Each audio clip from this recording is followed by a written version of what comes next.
Hey guys, welcome to the second episode of the Soups On podcast. Two friends slash idiots talk video games. I am your host, literally Soup, and you all know my co-host, Ungerman03. Hey guys, how's it going? We had some really good feedback on the first podcast. It's really encouraging. We're having a lot of fun doing this, and we can't wait to keep making more podcasts for you. I hope you enjoy this episode. There's lots of new content to talk about, and I'm pretty excited to get into it. I'll pass it back to Soup. All right, Ungerman, I noticed you have a special guest behind you in the room there. Yes, yes. So as you can see, Well, my you hand just disappeared. lost your hand there. Yeah. So The thing I that's love about this unfortunate. the most is the realism. You know, it looks like he's right there. You can't even tell. Hmm. Yeah, no, I'm cosplaying as Nia right now. There you go. Uh, All right. So moving Ghosty. on. So this episode of the podcast, we're going to be talking all about Dead by Daylight and the newly announced chapter that's coming out. For those that have been living under a rock, Dead by Daylight recently announced a new killer, a new survivor, a new map, a couple other changes that are going to be coming up. There's a PTB that's out right now. I was on it for a little bit already. Yeah, I On jumped on for a game, I think, or two with you. You I did, jumped yeah, in a couple games. Yeah. yeah. So a lot of new stuff to talk about. But I think the first thing that we should bring up is the new killer. The new chapter is Silent Hill, and the new killer is Pyramid Head, aka the Executioner. I love that Hmm. nickname. That is a good nickname. And the new survivor, Cheryl Mason, and Yes. Yep. uh, and the new map is the what is it, Midwich? Midwich Midwich. Elementary School. Yes. So yeah, a lot of new stuff. Ungerman, what was your initial reaction when you saw and heard the new killer? So my initial reaction, well, to be completely honest, I was a little underwhelmed at first, just because we had talked about it in the first podcast. Seeing it was their fourth year, we were expecting a really big licensed name.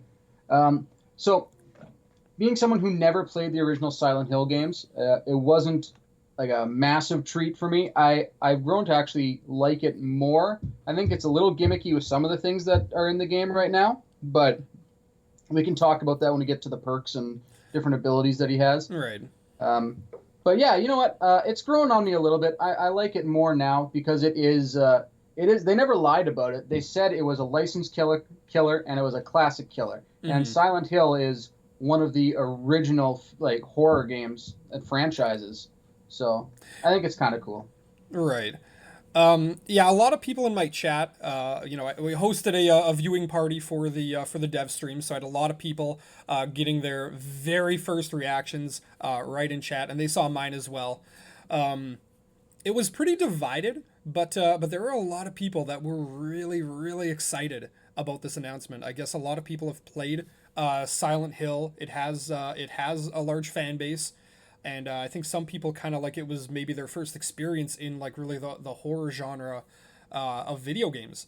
Yep. So I know some people were very very excited about it.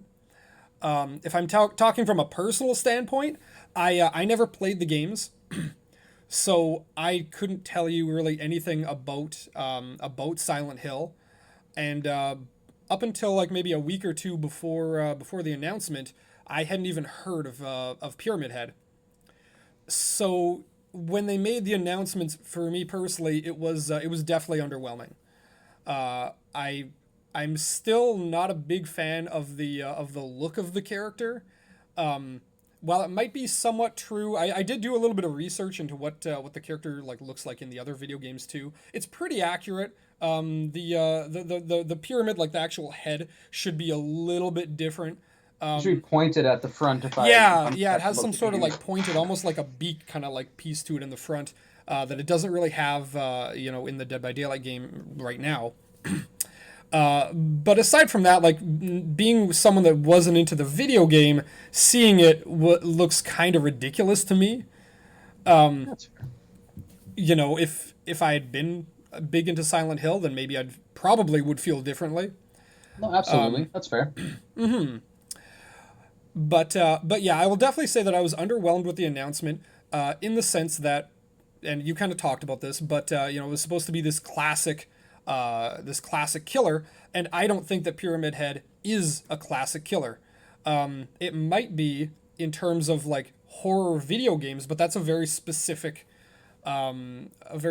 genre. The one they haven't really, like Dead by Daylight hasn't really gone into that, right? Um, They take more from movies than they do from other video games.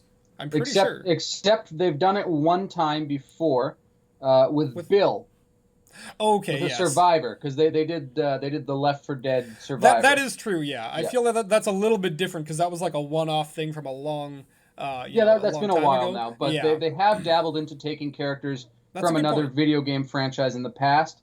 Hmm. Uh, if they do it again, I don't know. I don't know what other games they would might go into, but we can speculate about that at another time as well. Yeah, I've heard Because Resident Evil was one that people had talked about yeah, too, being another absolutely. popular video game franchise that's obviously since branched out. Because I believe there's a couple Silent Hill movies as well. Um, that's what I've heard in chat. Didn't look into that Yeah, myself, I but I'm sure there probably is. mhm. They make movies on everything now, so True. Uh, so yeah, I was just like personally, I was a little underwhelmed because I think being the fourth anniversary, I was expecting a bigger name, and this, while it is a big name in that specific category, I still stand by the belief that if you went up to someone on the street and you said, "Oh, can you believe Pyramid Head is in this video game?" They would look at me and be like, "Who's Pyramid Head?" Right? yeah, they wouldn't necessarily It's know. it's But if you not went a up to them and name. said they put Jason in the game, Yeah, Jason a Voorhees is in lot the more game. people would know it. Not, I Yeah. mean, not everyone knows horror. Like, I No, get that, but that is but if you look at a like, name like a Jason Voorhees or a Pennywise or a Chucky, these are mhm, names that aren't in the game that are very, very popular and like people would know them without having even watched their movies, you yeah, know? Whereas Pyramid Head is just not that. If you haven't played Silent Hill or if you aren't really into Silent Hill, the odds are you're probably not going to know who Pyramid Head is. no. But that doesn't mean you can't necessarily be excited about the killer, right? At the same time, like we're not trying to completely shit on the killer and the new content. I think it's great that they're constantly adding new things to the game and Oh, making yeah. it. They're expanding, right? It adds cool new features to the game, and I think it's enjoyable. We're not trying to say that it's wrecking the game because they added in a killer that we don't think is up to par. That's not what I'm trying to say at all by saying it's a little lackluster of a surprise in a sense, like a No, reveal. that's a very good point. And what I was saying earlier, it was my that entire spiel that I just gave was all directed towards really the big announcement of it. Yeah, I'm not talking about the gameplay or like anything else like that. The gameplay is a whole other story. It's incredible the amount of stuff that they've put in or that they're going to be putting in with this next chapter. So the yeah, gameplay and everything is completely different. I was just talking specifically the initial announcement. yeah. And I just want to let you guys watching know that we're both on the same boat with that. We're not trying to say that it's bad. We're just, we're on the same boat with saying it's just a little lackluster for us. And if you're really excited about it, that's awesome. Oh Uh, yeah, it's totally good. That's I great. would If like you to like, know if people that is there anyone out there that hasn't really like played Silent Hill or isn't really into the Silent Hill thing, but still knew about Pyramid Head or knew maybe was familiar with them for some reason or another and is really excited about it. I mean, or if you are into it too, you can by all yeah, means comment. absolutely. Yeah, But give both sides of it. Absolutely. but I love hearing other perspectives as well. So there's more than welcome to do that. All Uh, right. What do you think? Should we jump right into his perks? Well, let's yeah. Before we do the perks, though, let's just talk about the power for a second there, because Oh, we didn't yeah. really talk about the gameplay. And this killer looks like a lot of fun to play. He has I'm still like learning him too, right? So there's stuff I'm probably gonna forget. But he has that I don't remember the names of the powers by the way either. But he has that power that he can draw these, let's call them trenches, through the ground that give people the tormented status. That's a new status that hasn't been in Dead by Daylight until now. Rights of judgment. The Rights of Judgment. All right, so he does this Rights of Judgment, and it puts you into the tormented status. That's brand new to the game. He also, while he's doing the Rights of Judgment, he has a I don't want to say a ranged attack, but he has a like a secondary attack outside of like M1ing them close up, where he can hit you when you're trying to like time it, kind of like the Doctor's shock. I feel like that's the closest thing. You know, the Doctor has his shock therapy. He has this secondary power that he can hit you from the other side of a loop and basically zone you really well to make you either have to leave the loop or the pallet or take a hit. Which is kind of different than the Doctor in the sense that the Doctor makes you insane, but it doesn't actually damage you. It just stuns you and prevents you from doing things. Whereas this can actually down you if you are already injured, or it can put you in the injured state. Mm-hmm. You could actually think of it as like a somewhere in between the Doctor and someone like the Huntress, because the Huntress can actually injure you with these shots at pallets, and the Doctor can has that range where it can go through walls and stuff potentially, but it doesn't injure you. Kind of also like a plague too. In a way, yeah. Yeah, but you can't aim it. You can't spray it like a plague. Yeah, you have just to be set precise. one straight line. Mm-hmm. Yeah. And there's add-ons that change the range of that too. I was playing around. I doubled up on range add-ons in one game just to see how far I could hit, and it's pretty decent. Like it's a pretty good range. So I think potentially this killer has a lot of fun gameplay. And we didn't even really get into the cages as well. The fact that he can get you tormented and get you knocked down, and instead of picking you up and hooking you, he can send you into these cages on the other side of the map, and you have to be rescued by your team. Mm-hmm. So that's where we start getting into what I was calling the gimmicky part of this before. Okay. What I don't like about the cages is it takes away a lot of perk usage from both sides. Yes. Borrowed time isn't effective. Decisive strike. I don't think Will Make It is affected in that. It's not. Decisive strike. And even for the killer, you don't get barbecue and chili. Mm-hmm. So you don't get your stacks from that. Pop goes the weasel. Pop goes the weasel, yeah. And then if the killer gets to, like, if he gets back to the cages before someone can save the survivor, it's infinitely easier to camp a cage. Oh, yeah. That's why I think the initial strategy, assuming that things stay how they are, the initial strategy will probably be as soon as someone's in a cage, you have to run for the cage. Mm-hmm. You have to get off the gen. You have to stop whatever you're doing and get that person out. Because if the killer manages to get back to that cage, there's literally nothing stopping them from camping, that area. And that person will not be able to get out. They won't even be able to struggle. You can't even not struggle, but attempt escape on the on the hook because you're in a cage. And that's where we get into the fact that when I say it's infinitely easier, it goes back to the fact that it blocks perk usage. So they don't get borrowed time from getting rescued from a cage. They can get instantly downed as soon as you save them. Yeah, exactly. Yeah. And someone might not even be able to get there because again they might not if they're already injured, they're going to get downed, or they can't take another hit. Like borrowed time won't work. Don't worry, I'm going to be downed anyways, but I have decisive. It's like, well, it doesn't matter. No, yeah. It's worth noting though that this is all based on the PTB. Yeah. So things could change. Oh, absolutely. Right. Things probably will change. I'm sure things will be changed. They'll look at certain things, be like, okay, that doesn't work. And that doesn't mean they might not look at at those specific perks that we were mentioning. But yeah, there can be a lot of changes between the PTB and the live release. Usually they make some forms of adjustment. I did hear, actually, I was listening in today to another content creator, and they were saying that apparently the devs do plan on keeping it so that these other perks don't apply to cages. Now, again, I don't know for sure. That's just what I heard.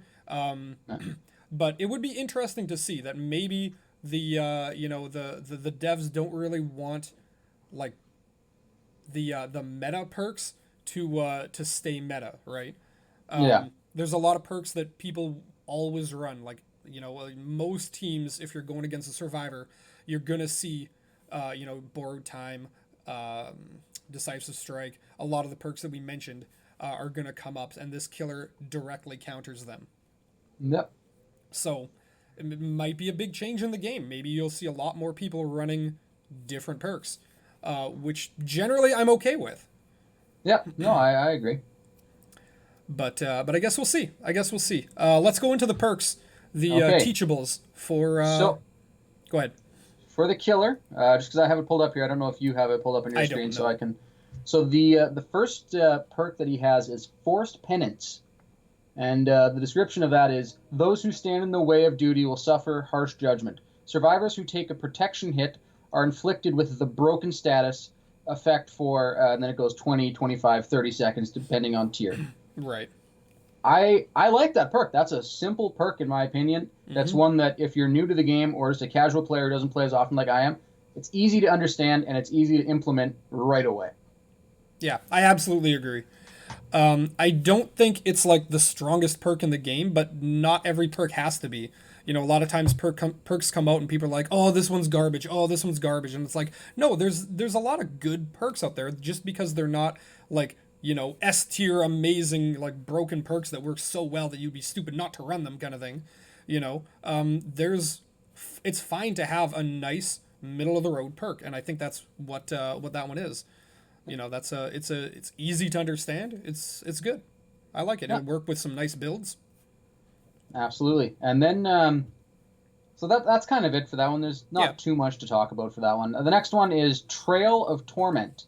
You guide your victims along a path of pain and punishment.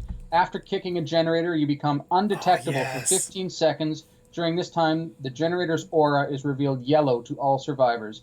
Trail of Torment can only be triggered once every 120, 100, and then 80 seconds. Oh man, I love this perk. It is so good. I love that it has a like not a counter, but there's a way for the survivors to potentially know it's in play because the generator turns yellow to them. Yep. So if they see a yellow generator, they're gonna be like, oh, maybe the killer's hiding, or maybe someone has better together. You don't know. That's another way that the gen could be yellow. Yep. But that anything that plays with terror radius like that, where you can get a good jump scare on someone, I'm all for. So I love this perk, and I definitely used it in the PTB on more than one build, and had a lot of fun scaring people on the new map. Yeah, stealth builds and stealth perks. I'm always for it. I love it. And it doesn't seem too OP. It's only 15 seconds. Mm-hmm. Like you're not gonna get every single person down from it. No, but you might get a good jump scare, and you might be able absolutely. to get, or at least sneak up and get closer to someone that you might not have been able to, with the regular terror radius. So yeah, no, I love that perk. It might be my favorite one out of all 6 perks that were announced. Okay, yeah, big statement right there. I don't know. I think this next one could top every perk ever put into the game ever. It is the best perk, hands down, and very simple. So it's called Deathbound. I was trying to keep a straight face. I knew it wasn't going to happen. Those whose lives are intertwined in darkness are destined to suffer together. When a survivor heals another survivor for 1 health state at least 32 meters away from the killer, the survivor performing the healing action will scream, revealing their location, activating Deathbound for the next 45 seconds. During that time, the survivor will suffer from the Oblivious status effect when farther than 16, 12, 8 meters away from the healed survivor. Not only that, if you complete it, you get a bonus. No, I don't know. My God. That is so situational, and I don't get it. I wanted to look into the facts here. I forgot to pull it up. Just run nurses. It's simple. Like, there's no reason for this perk. Yeah.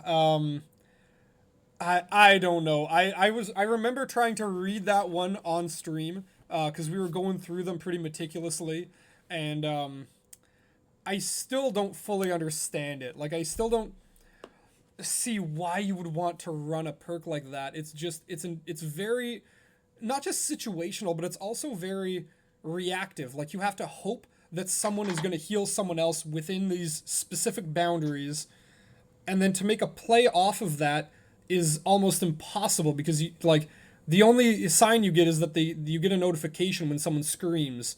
But if you have any other screaming perk or anything like infectious, then it's kind of the same thing. Like it's just so weird. Yeah, but what I find weird, like, and the reason I say just use nurses is because when a survivor heals another survivor for one health state, I assume that means they actually fully have to heal them for one health state to like either They from do. down to up. Whereas nurses, you don't even have to be fully healed. You can see them in the process of healing, Hmm. which I find way more useful than just they get downed and then they have to heal up and then they scream and then all this other domino effect BS comes into play. Well, Like it just what was it? You have to. So you're as killer, you have to be more than 32 meters away for it at to work, least right? 32 meters away for Right. it to work. Whereas nurses, you can be within like you have to be within a certain range, right? But I Hmm. find that's much more useful information. Oh yeah. I mean, getting the notification of when they scream is nice, but even if they're oblivious, you're still so far away from them. At that point, you're probably chasing someone else. Like there's usually if you're playing killer somewhat effectively, you're almost always in chase or like near someone or someone's already there. So to get that information at a random time when someone is being healed, I feel would not be overly useful. Maybe if you're on an indoor map, because then if they're oblivious, you could go to that area and you might be able to sneak up on them better. Like the But game, like that's one of the only maps I can see that being I mean, you somewhat could useful do for. it on But like, the new one too, but yeah, but you they still have have to be 32 hallways. meters away. Yeah. 32 meters away on the game. There is there even such a thing as being 32 meters It away? is a pretty Like, compact map because of the two yeah, layers. But like, yeah, it's so overall, situational. I can't see myself ever like going, oh, this is going to be a good perk for this build. I don't see myself using that one.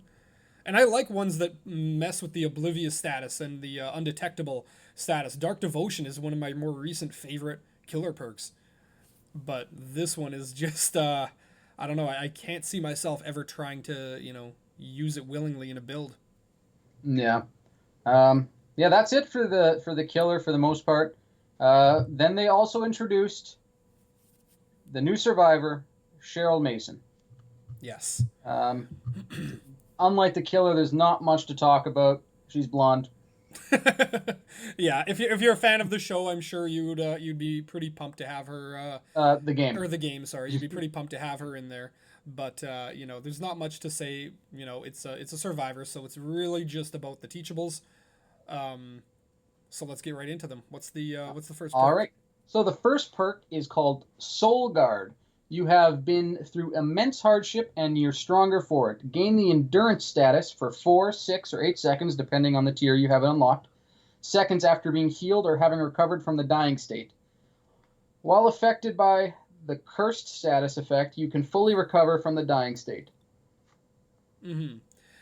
So that's kind of like it's a two-part perk. It has like the main endurance status effect is kind of like the main thing from it, but it also has that bonus where if the killer happens to have an active hex going, you can essentially you have like built-in unbreakable. It doesn't go as fast, but you essentially can't be slugged.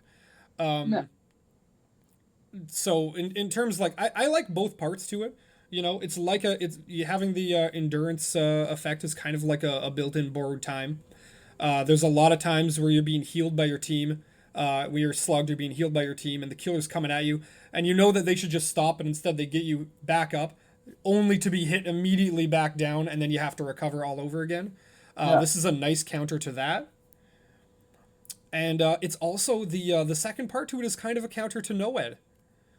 A lot of killers are running Noed, especially last couple days. There's been a lot of killers running Noed, and this is kind of nice, right? End game hits, they down you with the Noed, and then try and get a little greedy and go after someone else. They see Yeah, they someone just on a slug you. door. Yeah. Yeah, they slug you, so you immediately have a way to get back up. I think it's a nice perk. It's definitely one I'm gonna try and get some use out of when the servers go live with the update. Yeah. The next one, next perk is called Blood Pact. So Mm-hmm. that's let me see what they say. The description is here. It's as if a lantern part of yourself has awakened. You feel like you can reach out beyond yourself for assistance. When you or the obsession are injured, you both see each other's auras. After healing the obsession or being healed by the obsession, you both gain the haste status for 4, 6, 8 seconds. Reduces the odds of being the obsession. If you are the obsession, Blood Pact deactivates. Mm-hmm. So don't I don't care for it that much myself. It's not a perk I would use. I mean, I could see the appeal to it, but Yeah, I don't mind it. I think it's decent. Again, not like this game breaking perk or anything.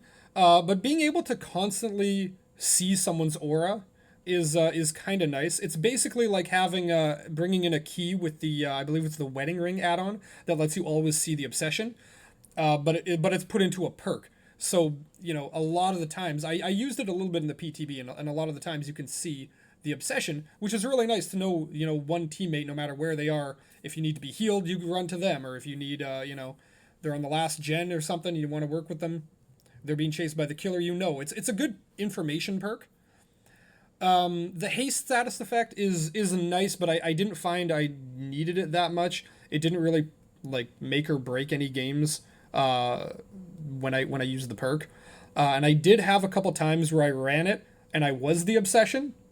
Therefore, the perk was deactivated, and the killer didn't have anything to change obsessions. They didn't have Nemesis or any other perk that'll change your obsession. So unfortunately, it became a wasted perk slot on a couple games. But that's it's one of the risks, I guess, to bringing that perk. But yeah, that's my opinion on it. It's not bad, but I don't know. I'd be willing to keep an open mind and continue to test it out and see if you can make any good if it has good synergy with any other perks. Maybe we haven't realized yet. yeah, no, absolutely. I think, judging on it how it stands right now, it's not a perk that I will probably use in mini or any games. Like, just with the way that I play, it's not my perk style, but That's fair. yeah. And some people some people like that type of perk, so to each their own in that aspect. Mm-hmm. Next, we have one of my favorite perks because it allows you to either be really helpful or really trolly, Yes. depending on who you are and how you like to play. It took me a second. I was trying to remember. Yeah. You're accustomed to being hunted. Oh, sorry, it's called Repressed Alliance. You're accustomed to being hunted by malicious forces, and you've begun using it to your advantage. Repressed Alliance activated after repairing generators for a total of 80, 70, and 60 seconds. So when repairing a generator while Repressed Alliance is active, press the active ability button to call upon the entity to block the generator for 30 seconds, after which Repressed Alliance deactivates. Okay. Affected generators will be revealed to all survivors by a white aura. So do you want to get into why that's good? Yeah. I mean, because people might be wondering if you're more casual to the game, why would a survivor want to block their own generator? The main reason would be that there are numerous perks, but one in specific. But there's numerous perks that a killer can run to regress generators. The most obvious one and the most common one is currently Pop Goes the Weasel. It's a very strong perk. I've talked about it many times. It's one of my favorite perks to use as killer. It's very effective on any killer. Doesn't matter what killer you're playing. It's a very, very good perk to run. And what that does is it regresses a generator by 25% every time you hook a survivor, essentially. So being able to block a generator on your own as survivor would stop the killer from doing that. And if you have a gen that's almost done and you see the killer coming there, you block that generator, get out of there. He's not going to stick around for 30 seconds and wait. So he's going to have to go after you or something. In which case, maybe someone else will your team will get back to the gen after the time is up and finish it off. Another thing I like about this perk from a useful perspective is more so useful to yourself if you have a really dumb team. So if you're queuing for Solar Survivor, or you only have two friends, like you and a friend playing Survive with Friends. Wait, but Unger, man, my entire team is always perfect. Well, in that case, you don't need this perk.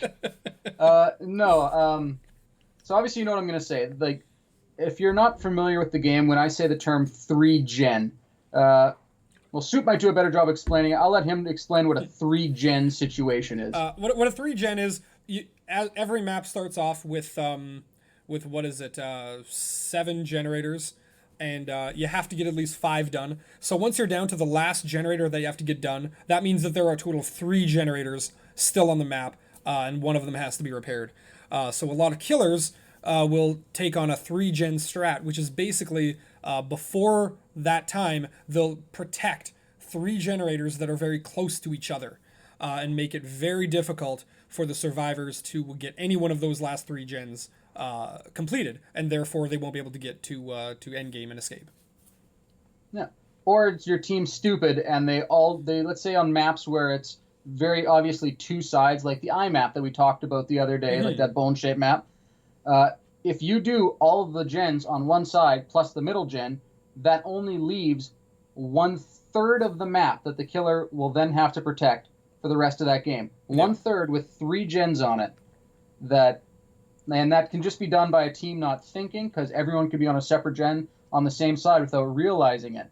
So with this perk, if you notice that, you can block the gen for 30 seconds so they can't 3-gen you for that time, so you can go and work on a different generator to try to prevent that from happening. Yeah. And honestly, I feel like that can be useful. Like it sounds funny, but it actually could be useful, especially if you're solo queue. A lot of times when I'm playing on stream, I'm doing solo queue, or if I'm survive with friends, I'm not on comms with them, so I can't tell them, what I'm thinking. And that perk could actually be very useful in letting them know, don't do this generator. We've done the other ones here, block it, and then motion for them to come with you and maybe work on another generator and come back to it, Absolutely. And that's good, right? There's only positives to the perk. There's absolutely nothing that you could do to troll your team, So that's nothing. Always Okay, nice, so right? it's moving. No, obviously the downsides of a perk like that is also in solo, or even just your friends trying to mess with you. But a lot of times in solo, there's players that just like to ruin the game for other people. So you have a game where if someone's purposely trying to 3-gen your team and work with the killer or something like that, they can block a gen that you were working on that would prevent you from being 3-gen, and then you would have to go to the other ones, or it stops you from working on it for 30 seconds and the killer can find you. There's a lot of things that they could troll you with in the game by blocking gens that you're working on in that aspect. So it also doesn't say if everyone's running this perk, can they block 4 gens at one time? I would assume so, right? Theoretically, yes. But you can't block the same generator while it's already blocked. You would have to wait for it to be unblocked before you could block it again. The other important thing to note as well is that you cannot block a generator, at least in the PTB, you can't block a generator if somebody else is on the generator. So you would have to, if you want to troll someone and you're both on a gen and it's like 95% done and you want to troll this person or you want to stop them, you have to get off the gen, motion, or try and do something to get them to not be on the gen when you then go back on it in order to block it. If they stick it, you're injured or something, then get them to heal you or something like that. Yeah, something like that. But if you can't get them off the generator, then you can't block it, and they, and they can finish it if they want. Yeah. But at least there's a little bit of a counter to it in a way. Yeah. So those are the perks. Out of the 6 perks, out of how I would rate them on a scale for like the survivor perks, I would say on a scale of 1 to 10, I would give them a solid 7. Really? Blood Pack to me is take it or leave it. It's not a terrible perk. It's just not one that I would use. But the other perks are pretty decent perks, and I think they have a lot of use to them. The killer perks, 5.5 maybe. That's generous. But I mean, is that really just Deathbound just takes that's all just of that. one perk that's just pulling down the average, though, right? Yes, but the other ones, in my opinion, even the broken status, as much as I said I like the perk and I think it's a pretty easy one to implement, it's not crazy strong. No. So I don't give that perk a ton of weight. So really the only one carrying it here is the Trail of Torment, where you're undetectable for 15 seconds, Mm-hmm. and even that perk still has a giveaway that you might be using that perk. Right. So I don't rate. I'd say a 5. That's I fair. give it That's 5 out of fair. 10 for in my scale. But I want to hear what Soup has to think. If you Oh would rate God. the killer's perks, not the killer, Yeah. on a scale of 1 to 10 for usability or effectiveness. Jeez. I mean, honestly, I would probably rate it similar to what yours is, so I don't really want to go by a rating. I would Or tend to agree with what you said. What I would rather say is that I feel and again, I don't remember names of perks. I'm so bad with that. But the generator one for killer, the one where you can go undetectable for 15 seconds. That Yep, is the best killer perk of those three. That's the highlight for me. And obviously the low end on that end is the Deathbound. Deathbound. Yeah, Yeah. And then as for Survivor, I think the generator blocking one is probably my top one, just based on I feel like it'll get used the most.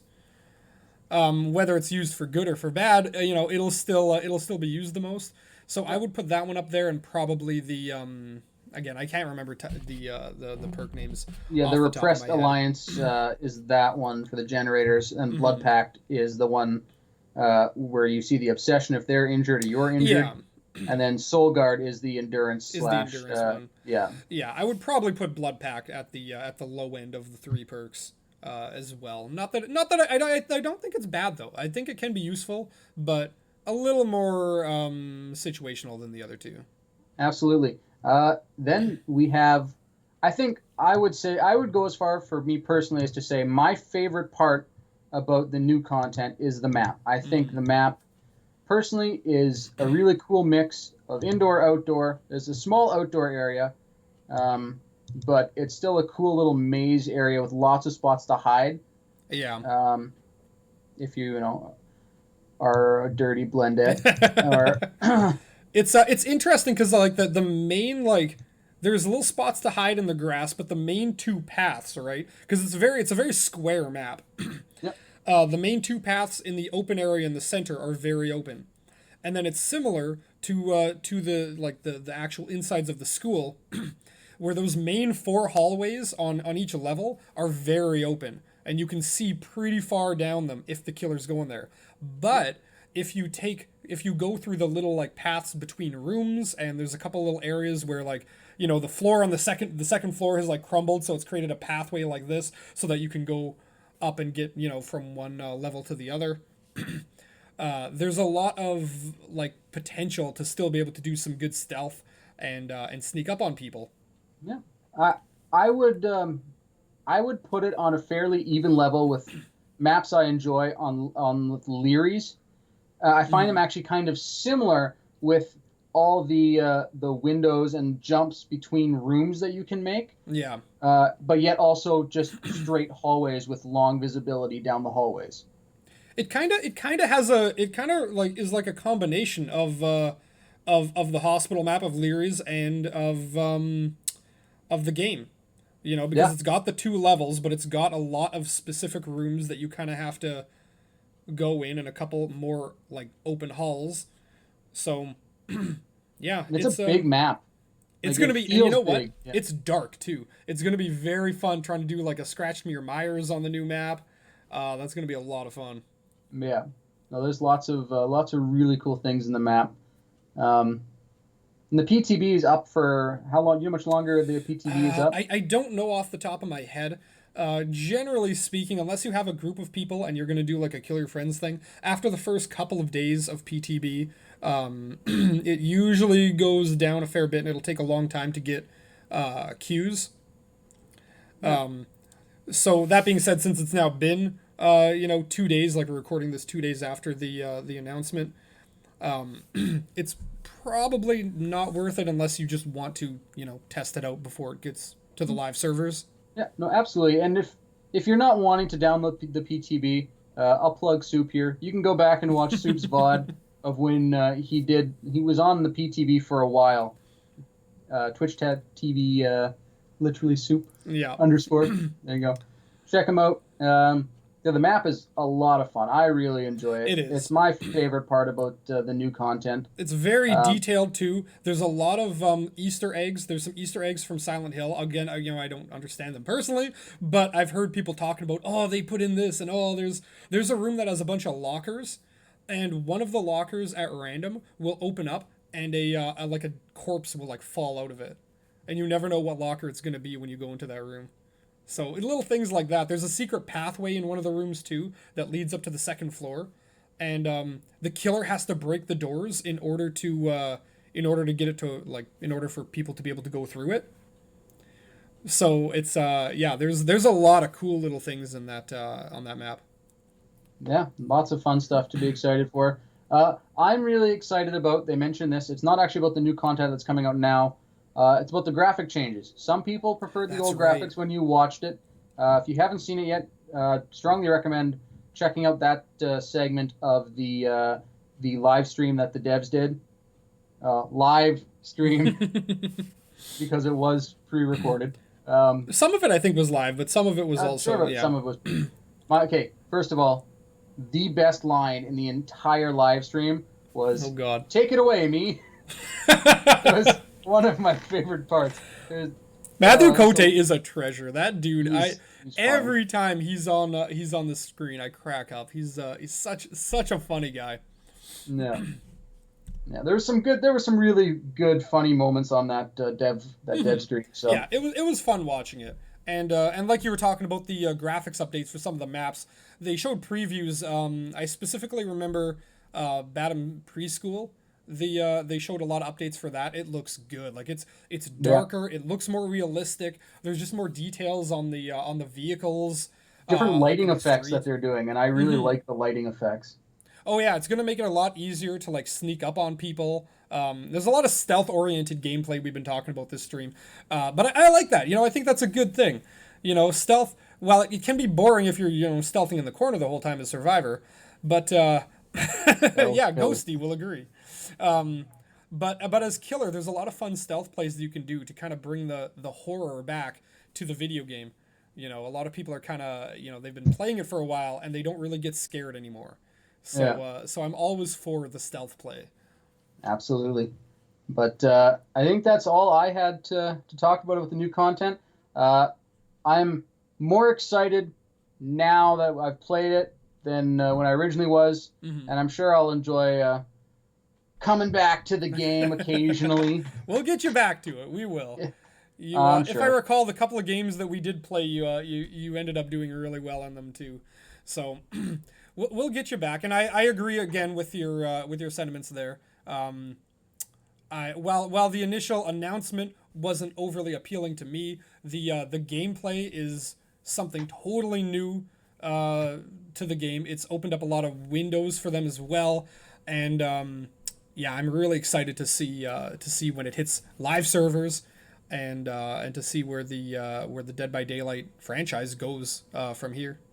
Yeah, it'll be really exciting. And I didn't catch too much of the live stream when they talked about the year five roadmap, but I'm sure we can talk about that in the next one a little bit. Yeah, I'm sure there's we a can few hit different up things. some stuff like that in the next one, But but I think that about sums it up for this one. I think we got a lot of good good discussion going. If anyone out there that's watching agrees or disagrees with anything we've said, feel free to post it in the comments below, and let us know. I love talking about Dead by Daylight. We love talking about Dead by Daylight. absolutely. So by all means, feel free. Let me know if you think we're just full of crap. That's okay, and we can talk Uh, about it.